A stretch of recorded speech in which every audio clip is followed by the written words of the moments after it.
Des saucisses, des merguez, mais pas de semoule ni de boulgour. Pourtant, c'est ici que Tipiak en produit, mais les salariés n'ont pas le goût à ça. En revanche, ils prendraient volontiers 80 € de plus par mois en brut. La direction en propose 50. Après 2 ans de Covid et de ventre-corps, c'est l'impasse côté négociation. Ça fait 2 ans avec la crise du Covid là, que les chiffres ont explosé.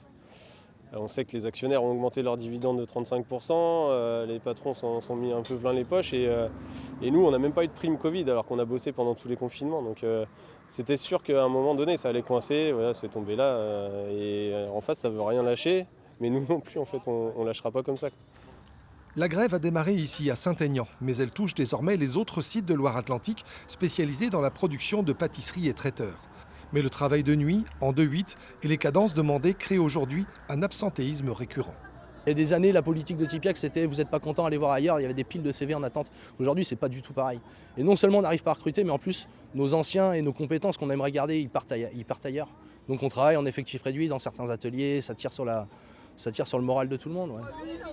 Et pour faire face à l'absentéisme sur les lignes de production, des CDD sont recrutés qu'il faut former, en accéléré, mais qui ne restent pas toujours et sont à leur tour remplacés la semaine suivante. Un grand écart permanent qui épuise les salariés. Qu'est-ce que vous souhaitez? Ils veulent des sous. Non, mais une reconnaissance surtout. Lors de la réunion de négociation à 14 h, direction et représentants des salariés n'ont trouvé aucun terrain d'entente.